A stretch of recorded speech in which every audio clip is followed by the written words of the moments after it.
Duet Night Abyss is a free-to-play hybrid action RPG currently available on PC, Android, and iOS. But despite the fact that this game will be playable on the mobile platform at launch, it is not a gacha game. This is a game that I've managed to play throughout all of the public beta phases, so I've watched it evolve firsthand.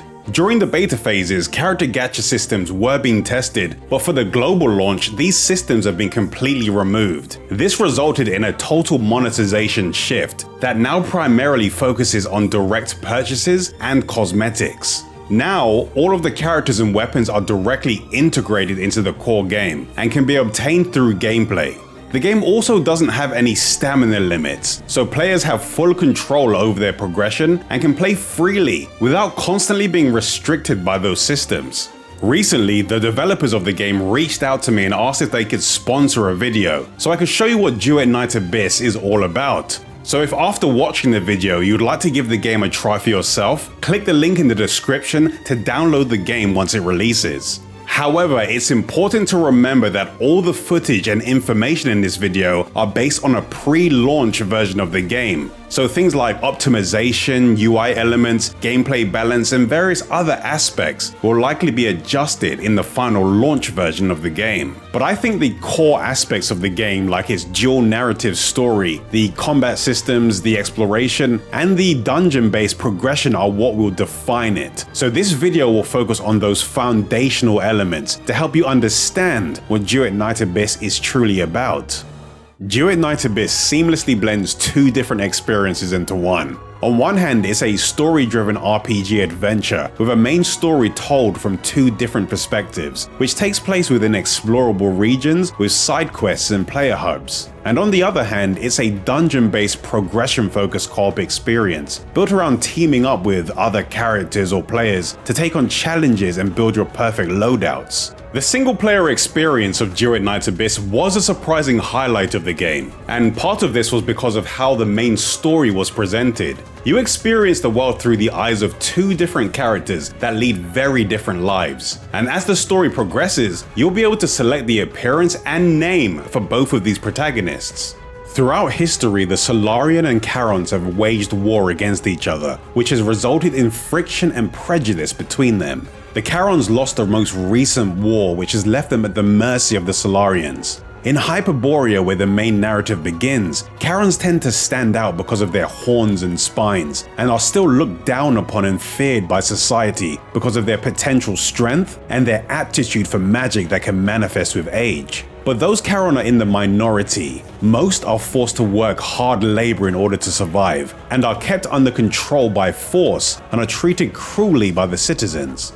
The only way for them to earn respect from the Hyperborean army is to rise through the ranks and prove their usefulness, which creates a cycle of hostility and resentment.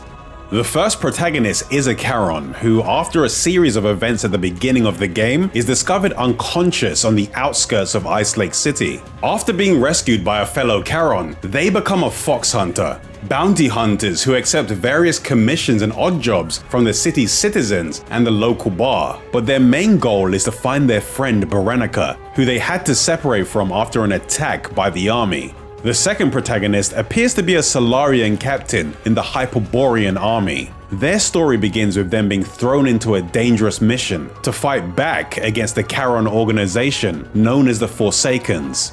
The two characters' stories run in parallel, and you'll alternate between them as the story progresses. By experiencing the world from both sides, you'll quickly learn that the conflict is not a simple battle of good versus evil. The story is a dark one, filled with mature themes revolving around betrayal and prejudice, but it also reveals that these situations aren't as black and white as they first appear. In addition to the main story, there were also side quests scattered around the area that give you a deeper insight into the citizens' experiences and struggles, which at times unlocks new gameplay systems and content. These quests can have pretty straightforward objectives, but there were a few that required the use of some investigation and deduction mechanics in order to reach their conclusion. Some of these side quests can be accessed directly by talking to people within the world, but some may require that you pass an impression check before you can progress. Throughout the game, you'll constantly be presented with choices that have outcomes that are based on 5 different parameters. To succeed, you'll need to roll a dice, and the number obtained after rolling is added to your own parameters to help you pass the check. The first dice roll per check is free, but any others consume dice that can be crafted. The impression system can also be used when purchasing items from the Noctoyager shop. This shop has rare materials and various cosmetic blueprints available, but rather than using money, you need to purchase them by successfully passing the required impression check. Each parameter has its own section in the shop, so this shop pretty much functioned as a way to reward you for increasing a specific parameter high enough. When it came to impression checks, I found it was best to just make the choices that you feel aligned with your own judgment without trying to manipulate the outcome, since there are other ways to increase the various parameters in addition to the points you gain after your dialogue choices.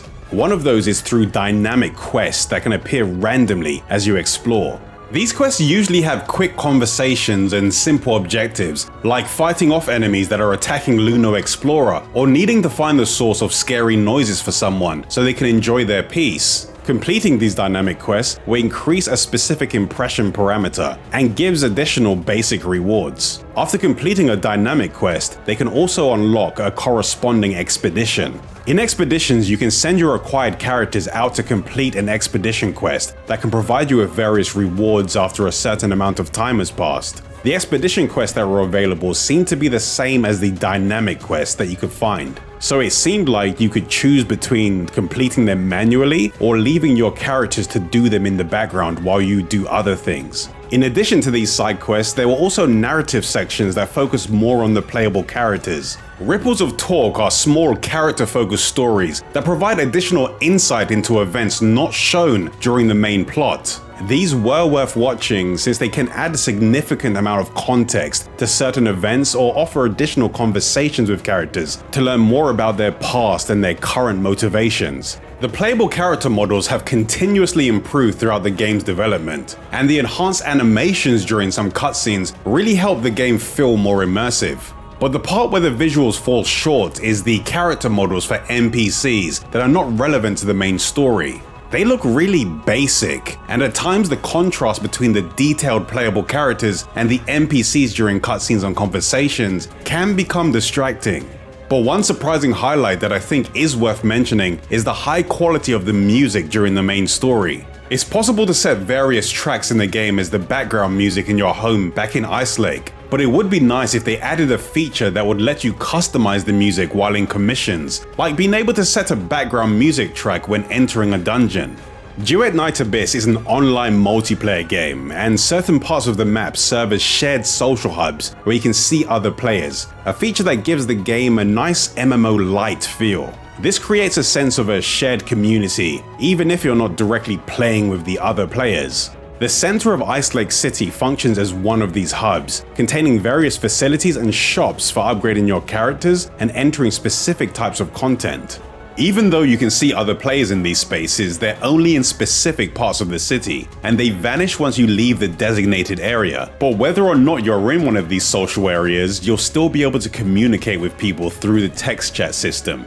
After leaving the gates of Ice Lake, you'll seamlessly enter one of the many explorable areas. These are areas that you'll gradually unlock as you progress through the main story, and even though some of them may seem spacious, they're not a true open world like in some other games. Instead, they're a series of explorable regions. But these explorable areas are far from empty. They have a variety of challenges and activities to discover. You can find simple challenges like shooting targets down within a time limit or racing through checkpoints. There are also resources and treasure chests scattered throughout these areas, and you can find collectibles called Advent Spheres hidden throughout each region, which can be traded for a selection of rewards.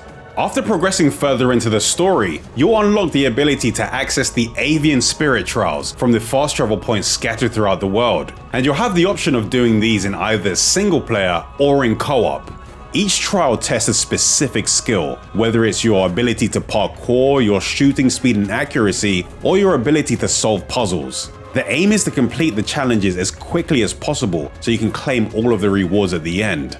Genimons can also be found scattered throughout the world. They're collectible creatures that you can find out in the open or in hard to reach places. Once you get to them, you can play a small mini game to attempt to capture them, with the chance to catch them increasing depending on the quality of the food you feed them. Once captured, these pets will follow you around and can provide your character with an additional skill that can be used during battles. These explorable areas can also contain fishing locations. In these locations, you can play a fishing mini-game where you need to select your bait and cast a line, and then once a fish bites, you need to hold and release the reel in button to keep the fish within the middle of the gauge until it's been caught. Catching a fish can also trigger a chance for a bigger fish, where you can use the fish you caught as bait for an even rarer one. As you catch fish and find their rare variants, you'll gradually increase your fish collection that provides rewards once you reach specific goals. And you can sell the fish you've caught in order to purchase more bait, higher quality rods, or even a few rare items related to character progression.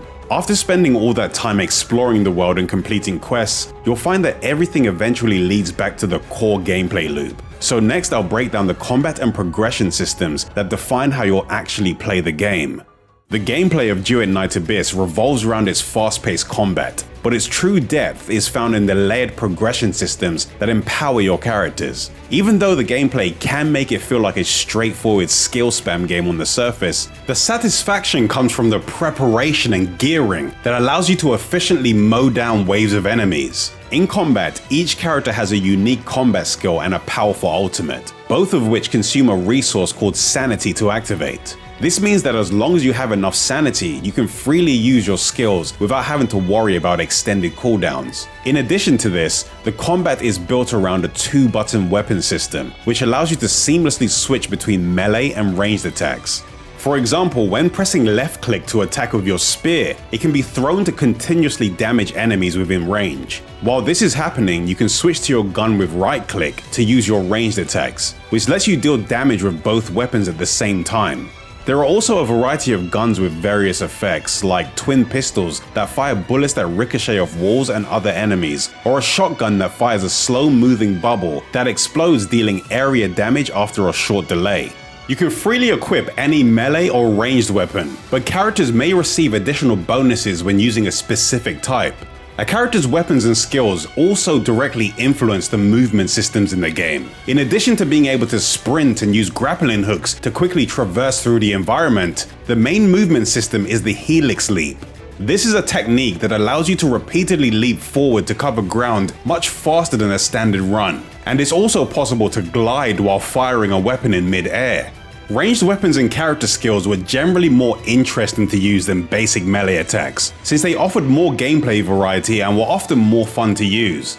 But this changed when customizing the melee weapons to modify their attacks, or when using a character that was specifically created with melee attacks as a focus. These characters have skills that can improve their melee performance, or at times can give them completely new movesets. In general, with melee, you build combo points by dealing damage with melee weapons, which increases your combo level. Using a charged attack then consumes those points to deal increased damage based on your current combo level. In Duet Night Abyss, you can select from a wide range of characters that have their own unique skills and traits that give them an advantage in specific types of content. As you upgrade them, you'll be able to unlock additional modifiers that enhance these skills, or you can unlock new passive skills that can give you more options when building your teams. Before heading into combat, you can prepare your loadouts in the Armoury. In this menu, you can check your character's status, select weapons, assign genie mons, customize cosmetics, and equip demon wedges. With the removal of the gacha system, all characters and weapons are now farmable through gameplay. To start off with, we'll have access to the main character, but as you progress through the main story and take part in different categories of content, you'll unlock a variety of characters and weapons to help you get started. You can obtain even more by purchasing them directly using premium currency, or by gathering enough of an item called thoughts through gameplay to unlock a character, or by discovering blueprints to forge weapons. Once you've unlocked a character or weapon, additional thoughts for a specific character or duplicate weapons can be used to enhance them even further. Because of this, it will likely require a lot of work to fully upgrade your characters and equipment after the initial unlock. You might be assuming that most of your time will go into searching for thoughts to unlock characters and finding blueprints for new weapons. But in reality, the true grind of the game is the search for demon wedges. This is where the majority of your character's power will actually come from. Each demon wedge boosts specific stats or provides unique effects, like being able to modify or replace the charge attacks of melee weapons. They're a core part of the progression in the main gameplay loop, and depending on their category or element, they can be equipped on specific characters, on your weapons, and if there's a character that has a unique consonance weapon, which is usually summoned during certain characters' ultimates, those will have specific demon wedges too. Characters can equip up to 9 demon wedges, weapons can have up to 8, and a character's consonance weapon can have up to 4. However, not every slot is accessible from the beginning. They'll gradually unlock as you upgrade your characters and weapons. Demon wedges can be shared between multiple characters and weapons at the same time, as long as they meet the equip requirements. So you don't need to find separate ones each time you want to build something new.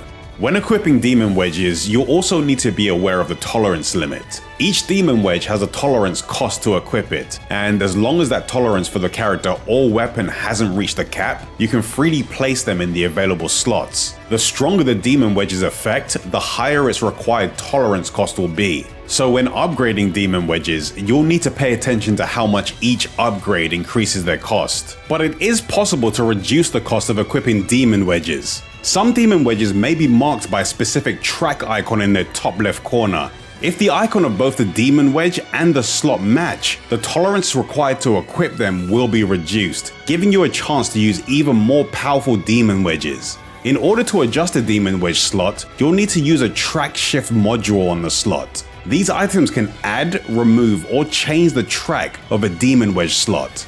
Demon wedges can also be found as drops from enemies and as commission rewards, and just like weapons and accessories, you can craft rare demon wedges at the forge after finding their blueprint.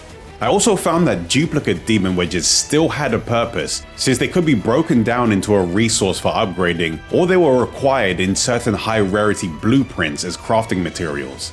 This created a satisfying feedback loop where the duplicates I found in earlier content could still be used to progress the characters further, and even though it does take a bit of time before the items are ready to be collected from the forge, it was possible to use a rare item to finish the craft instantly.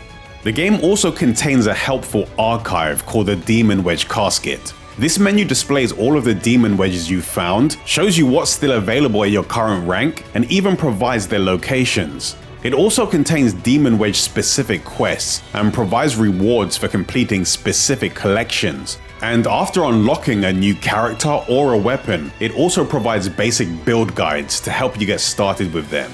There are also a variety of Genimon that you can capture and equip to provide your characters with additional stats and skills. When caught, some of these Genimon are considered inactive and come with randomized traits, but others can be equipped to assist you during combat. When equipping a Genimon, you'll be able to view their active skill, their passive skill, or any traits that they may have. You can merge inactive Genimon with the equipable ones to transfer their traits, which can directly impact your character's stats. To start off with, your Genimons will have a limited number of unlocked trait slots, which can be increased by leveling them up and ascending them with duplicates. There are also rare shiny versions of Genimons that come with an additional trait slot, which gives you more options for customization. Characters can be personalized further through cosmetics, which is now the primary monetization method for the game. You can unlock a few cosmetic accessories through gameplay, and you can also forge dyes to edit the color of specific outfits and weapons. When dyeing the color of outfits, you'll also have the option to adjust the color of your weapon's attack effect, so you have enough flexibility to coordinate your overall style. Your cosmetic choices can then be saved to a cosmetic loadout with 3 slots available per character, giving people even more ways to make their characters feel unique. In addition to this customization, there are also outfits, accessories, and weapon skins that can be purchased directly from the shop, while others can be obtained through a gacha system that only contains cosmetic-related items. Since the gacha system is purely cosmetic, it has no impact on the core game. So whether you choose to use it or not, gameplay-wise there will be no impact to the experience. There's a permanent standard banner that makes use of the pristine hourglasses I managed to obtain as gameplay rewards, which I used to roll in this banner for a variety of additional cosmetics. The limited banner uses a different type of hourglass, the prismatic hourglass. While you can trade for a small amount of these in the shop for free by using prisms obtained from the standard banner, the intention seems to be that the limited banner will be primarily for people that want to pay for exclusive cosmetics.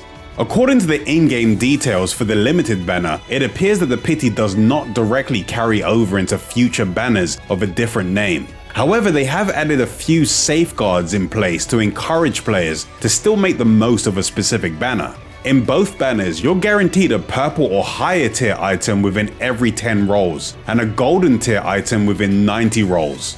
But for the first 100 rolls in the limited banner, for every 20 roll milestone you reach, you'll obtain additional limited time prismatic hourglasses that can be used in place of your normal ones for the duration of the banner. This seems like it will result in your first 100 rolls being cheaper than usual. In the limited banners, you can also receive 25 or 50 of an item called iridescent prisms as a gold tier reward. These items can be used in the shop to trade directly for one of the limited items of your choice. Since they're a permanent item, any that you have left over can most likely be saved for a future banner if you choose to do so. However, it's best to check the details in the launch version of the game to see the most up-to-date information. Before heading into combat, the armory and training area give you plenty of time to prepare. You can save different loadouts for your teams and equipment, and then test them in the training area to see how they perform against enemies you've previously faced. During gameplay, you can invite 2 of your characters to assist you in combat, and they'll automatically use their skills and attacks when fighting alongside you. However, I did wish that we had the option to alter their behavior or give them specific commands, like asking them to wait at a specific place while you focus on another area. Once you've completed the main story and quests, so when you're looking to improve your characters, the additional game modes and commissions become your primary focus in Duet Night Abyss. Commissions serve as the main repeatable content for progression. They're contained within an easy to navigate menu, and their objectives and purpose determine how they're categorized. When you enter these dungeons, you can select their difficulty, which unlocks based on your trial rank and usually contains higher quality rewards as the difficulty increases. Your trial rank is a leveling system based on your account progress. It increases based on unlocking and upgrading your characters, weapons, Genimon, and demon wedges, along with your progress through dailies, side quests, and the main story. This new system puts a heavy focus on finding and upgrading your equipment and characters in order to unlock more content. As your trial rank increases, new content, characters, weapons, and demon wedges will unlock, and at specific milestones, you'll obtain resonance buffs that permanently increases your character's primary stats. Commissions contain a variety of dungeons with different objectives. In some, you may need to defeat waves of enemies. In others, you may need to charge an excavator to collect coins. You may also need to break someone out of jail, capture an enemy leader, or you might need to defend a vehicle while it travels to its destination. Depending on your purpose, these dungeons are separated into multiple categories. One is for gathering progression-related materials, another is for finding demon wedges, the next one is for targeting secret letter rewards like blueprints and thoughts for unlocking characters, and the final category is for bounty commissions, which are special weekly multi-objective dungeons that provide higher rarity demon wedge blueprints. It's possible to do commissions solo or in multiplayer, with the difficulty increasing depending on the number of players that join. Commission dungeons can be completed fairly quickly and don't have the time commitments that are found in traditional MMOs. Instead, they offer quick pick up and play sessions while still giving you the flexibility to play for extended periods of time if you choose to do so. In order to lessen the impact of the grind, you can use commission manuals that can be obtained by completing daily quests or purchased from the shops to increase the amount of commission rewards you obtain at the end of the dungeon. These manuals come in various rarity tiers, with more rewards being provided the higher the tier is. But even though using them can speed things up, paying for additional ones isn't necessary.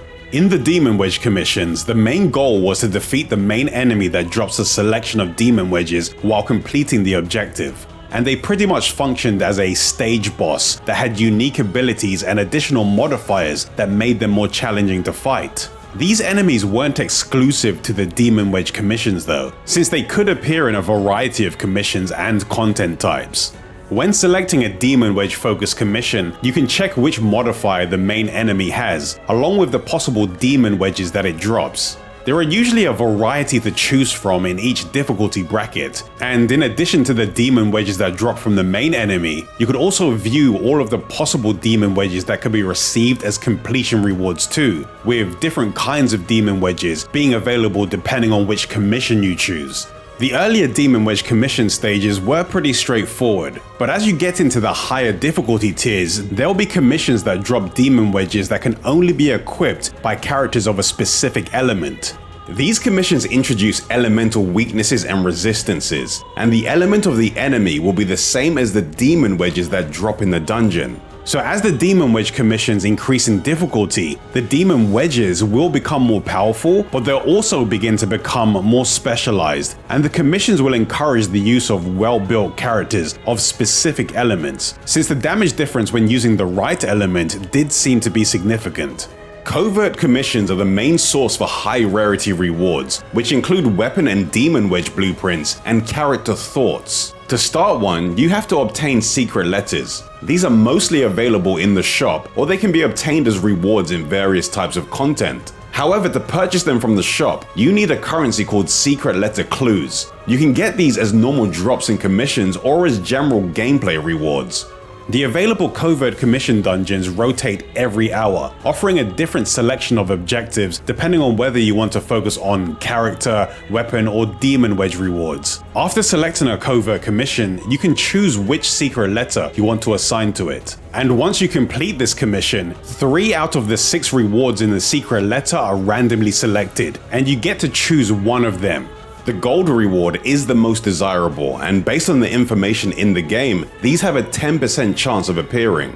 The amount of times it takes to unlock a character or a weapon from covert commissions really depends on your luck. You can usually get at least 1 secret letter clue per commission, with 10 needed to trade for each secret letter. So if you're lucky, you can unlock a character or a weapon in 3 to 4 secret letters, but realistically it will take a bit longer. For me, it roughly took 15 secret letters to unlock a character with pretty average luck. Overall, I don't think it will take too long to unlock the first copy of each character or weapon, but it may take a while to fully upgrade them.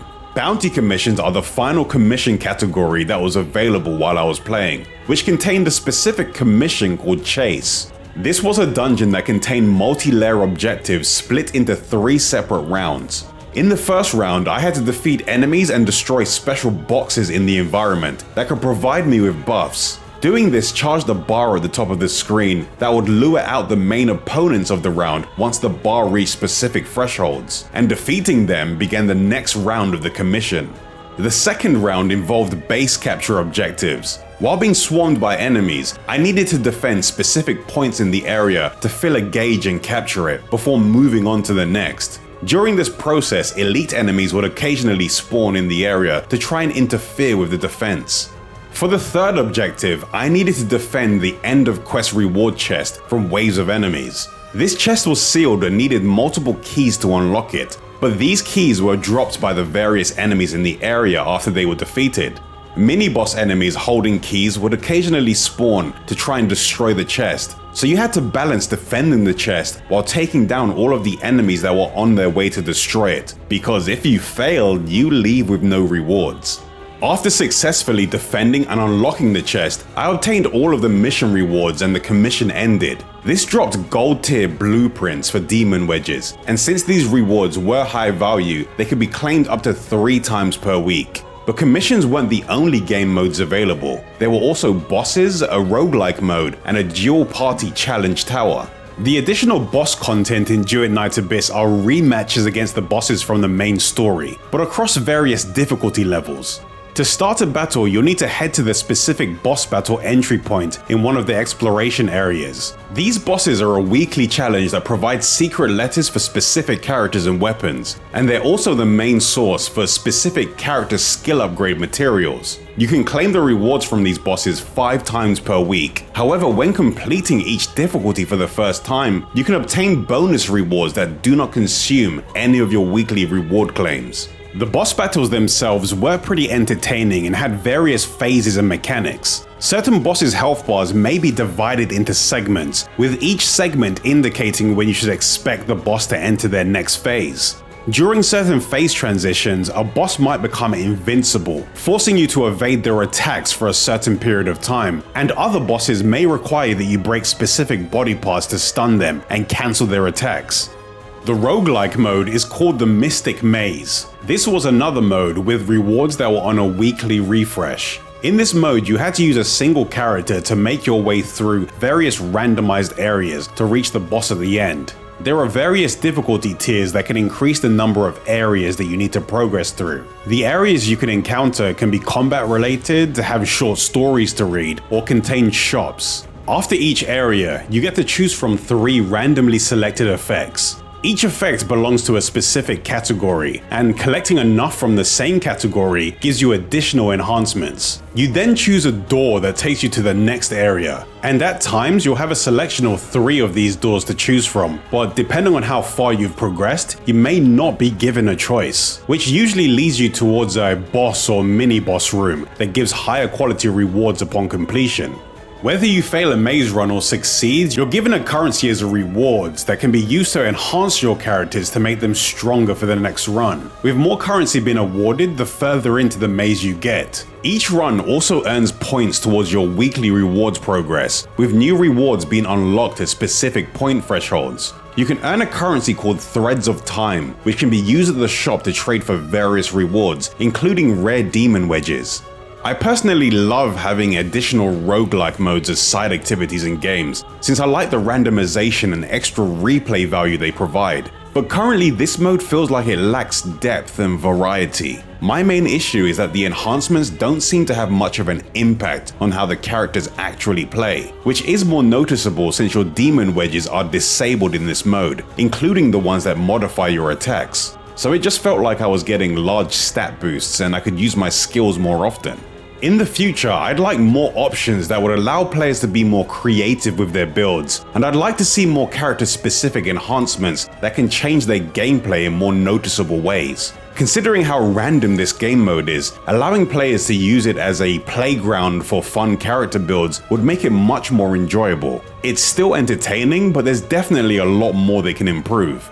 And finally, the last mode was called Immersive Theater, which is a combat-focused challenge mode that is separated into various difficulty tiers called acts. And to start off with, we'll have access to the classic repertoire, which contains 7 acts with 10 battle stages per act.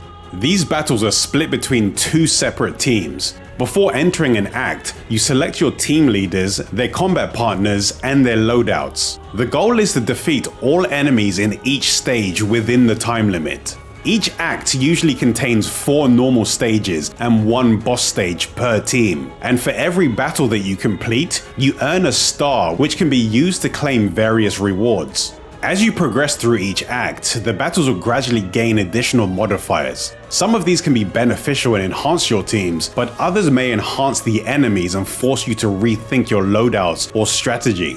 In addition to the stars, completing stages also awards ticket stubs that can be exchanged for rewards at the Memento shop. Psyche-related secret letters will be the main reward for the Immersive Theater at launch, with Fina being the next character to be released in the near future. It was announced that new characters and weapons will be introduced roughly every 28 days. As these new characters are introduced to the game, they'll first be added as rewards to the Immersive Theater Challenge mode. The character that was previously available in the Immersive Theater will then be added as one of the Nocturnal Echo boss challenge rewards. To begin with, the ways to obtain new characters will be limited as challenge rewards, but as more characters are added to the game, the previously released characters' secret letters will become freely available to purchase in the shop.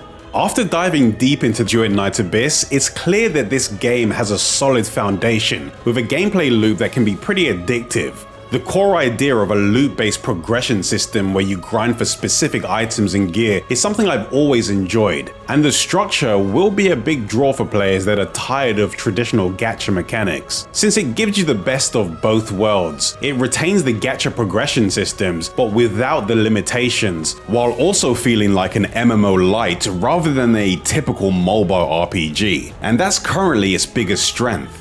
It has the potential to carve out a unique space in the market, but its long-term success will ultimately depend on whether players will be receptive to its vision. Hopefully the developers of more upcoming gacha games will be watching whether or not Duet Night Abyss succeeds, since if it does, it could encourage more games to remove or lower the gacha restrictions and give players more freedom. So if you're looking for a game that offers the deep character and team building and the micromanagement of a gacha title, but without any of the gameplay related gacha systems, then Duet Night Abyss is a game worth trying. So don't forget to click the link in the description to download and play the game. I'll be making some more deep dive videos for the game right here on this channel, and some gameplay focused videos over on my gameplay channel. So don't forget to subscribe to both if you want to be the first to know when a new video is available. I'll be making some new videos very soon, but for now, here's another one that you might find interesting.